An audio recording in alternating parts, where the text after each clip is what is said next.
Yeroo tokko tokko hubannoo dhabuurraan kan ka'e qaama miidhamuun sammuu miidhamuu nutti fakkaachuu danda'a. Garuu qaama miidhamuun sammuu miidhamuu miti. Namni qaama miidhamaa tokko akkuma nama kaanii hojjetee of jiraachisuu fi lubbuu isaa tursiifachuu ni danda'a. Qaama miidhamaa jedhama. Seenaa qaama miidhamaa guyyaa har'aa isiniif dhiyeessuu keessatti namoota lama turan. Naahoomii fi Mo'ataa turan. Dargaggeessi maqaan isaa Naahoom jedhamu kun qaama miidhamaadha. Naahoom miila isaa lamaaninuu hin socho'u ture. Mo'ataan immoo abbaa qabeenyaa cimaa tokko ture. Naahoom akkuma qaama miidhamoota tokko tokko karaa irratti bahee kadhatee lubbuu isaa tursiifata. Maarree guyyaa tokko akkuma amala kadhataa daandii irratti bahee nama olii fi gadi deemutti harka isaa qabaa ture. Imaltoota baay'ee daandii inni irra taa'ee kadhatu sanirra imalaa jiran keessaa tokko Mo'ataa ture.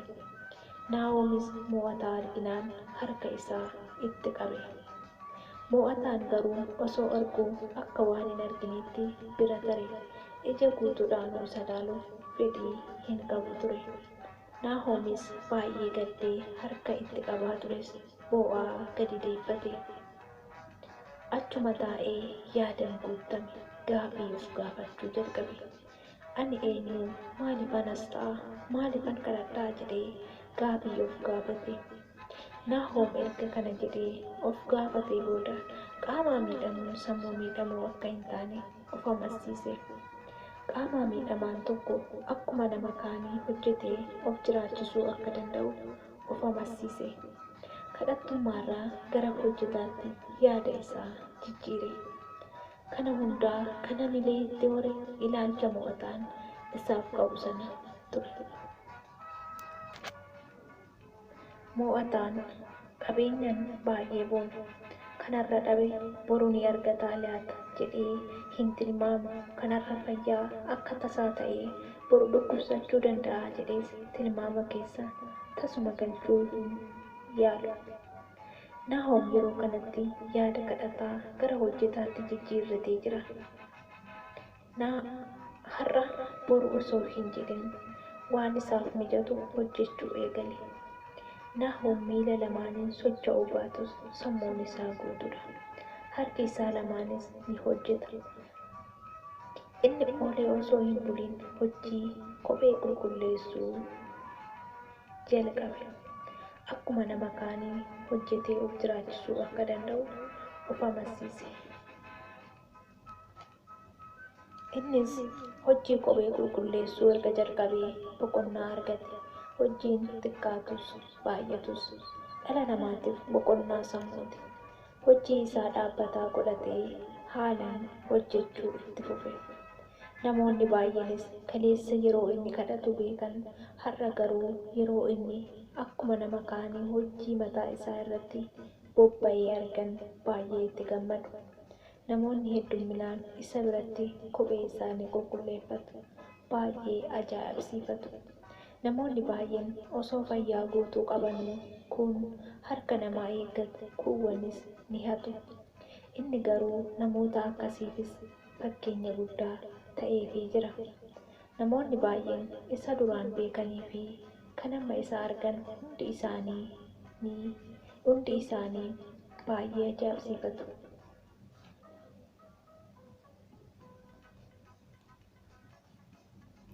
Ani eenyus jedhanii gaaffii of gaafatu.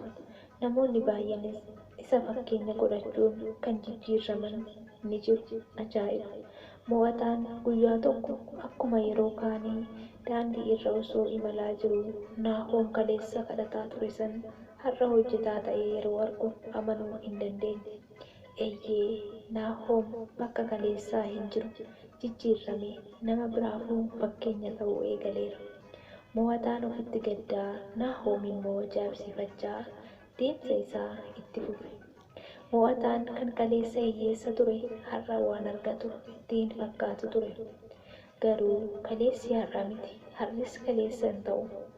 Mo'ataanis hubannoo gaarii irraa argate. Qabeenyaan boonuun wallaalummaa akka ta'es hubatee jira. Naahoom akka qarshii guyyaa guyyaadhaan argatu akkuma nama kaanii ittiinis jiraachaa kaanis qusachaa hojii isaa cimsatee haalaan itti fufeera. Aduus, roobas, qorras hunda obsaan dabarsee jiraachaa jira. Namoota akka isaa kan harka namaa eeggatanii jiraatanis ni gorsa. Qaama miidhamuun sammuu miidhamuu akka hin taanes akkuma isaa hojjetanii of jijjiiruu akka danda'an itti himi. Namoota sirumaa socho'uu yookaan hojjechuu hin dandeenye immoo ni gargaara. Naahoom amma hojii isaa kophee qulqulleessuu irraa gara mana kophee gurgurtaatti jijjiirratee jira. Tokkorraan lama jedhu mitiire. Qarshiin inni qabus gahaa waan tureef amma guyyaan guyyaadhaan jiinis ji'aan sokkee jira. Naahoomis hojii isaa gara mana kophee gurgurtaatti jijjiirratee waan xiqqoo irraa ka'anii iddoo guddaa gahuun akka danda'amus of amansiisee jira. Innis akkuma salphaatti kaapitaala xiqqoo irraa ka'uun gara hojii isaa guddaatti ol siqee jira jechuudha.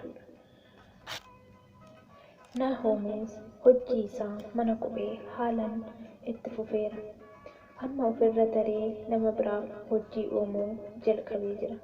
Mucaa akkuma isaa karaa irratti bahee harka namaa eeggatee jiraatu tokko gara isaatti fiduun waliin akka hojjetan taasise. Jireenya gammachuu qabu jiraachuun jalqaban maarree waan baay'ee nama gaddisiisu. Inni kaleessa fayyaa ture har'a dhukkubsachuu, inni kaleessa dureessa ture immoo har'a hiyyummaan hin dhabamu. Mo'ataan guyyaa tokko konkolaataan imalaa osoo jiruu balaan konkolaataa isa mudate. Balaa konkolaataa isa mudateenis miidhaa cimaan irra gahe. Battaluma sanatti fudhatanii mana yaalaa geessan. Guyyaa muraasa booda eessa akka jiruu fi maal akka ta'e of bare baay'ee gadde. Miidhaan isaa irra gahe cimaa waan ta'eef yaaliin haalaan godhamaafii jira. Mana yaalaa keessatti guyyoota baay'ee lakkoofsisaa jira. Qarshii hedduu baasaa jira. Garuu gara fayyummaa isaatiin jijjiirama homaa hin arganne ture. Balaa kanaan miidhaan miila isaa lamaanii fi harka isaa irra gahe. Yeroo kanatti yaalii argatus fooyya'uun hin dandeenye. Yeroo mana yaalaa keessatti guyyoota hedduu lakkoofsisee qabeenya qabus baasee waan qabu hunda xumurate. Mo'ataan fayyuu akka hin dandeenye itti himan.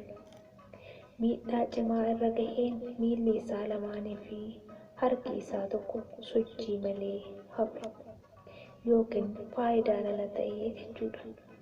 Innis baay'ee gadde duubatti deebi'ee gaafa Naahoom ilaalcha tuffiitiin laalaa bira tare san yaadate. Samii fi dachee walii wallaale. Hunduu faallaa itti ta'e. Guyyaan itti dukkanaa'e. Waan godhu dubbatus wallaale. Inni kaleessa fayyaa har'a dhukkubsachuu akka danda'us baree jira. Inni kaleessa hiyyeessa ture har'a argachuu akka danda'us hubatee jira. Inni kaleessa abbaa qabeenyaa har'a kiisii duwwaa ta'uu akka danda'us baree jira. Guyyaa muraasa booda mana yaalatii bahee mana isaas qabeenya isaa qabu hunda yaaliidhaan baasii taasisee fixe. Homaa harka isaa irraa hin qabu. Ajaa'iba!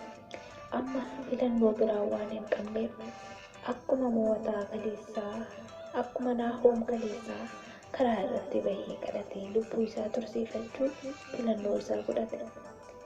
Jiraachaa jira.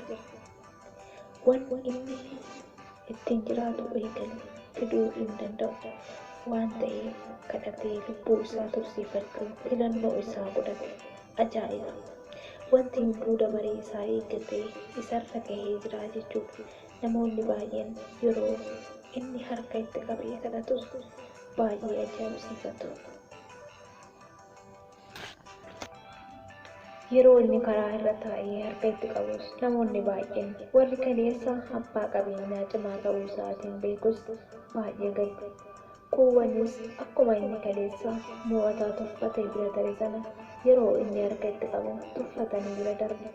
kuuwwaniin amalli namummaa waan itti dhaga'amuuf harka isaa yeroo inni itti qabu ni laatuuf yookaan ni gargaara. Naa'om garuu yeroo kanatti abbaa qabeenyaa cimaa ta'eera. Faallaa jireenyaa. Kabajamoota hordoftoota koo, seenaan qaama miidhamaa kanaa dheeraa waan ta'eef kutaa lammaffaa akka itti aanutti isiniif qopheessa. Kabajamoota hordoftoota koo, qaamaa miidhamuu sammuu miidhamuu miti. Namni qaamaa miidhamaa tokko akkuma nama kaanii hojjetee lubbuu isaa tursiifachuu fi akkuma nama kaanii jireenya gaarii jiraachuu ni danda'a. Qaamaa miidhamuun sammuu miidhamuu miti.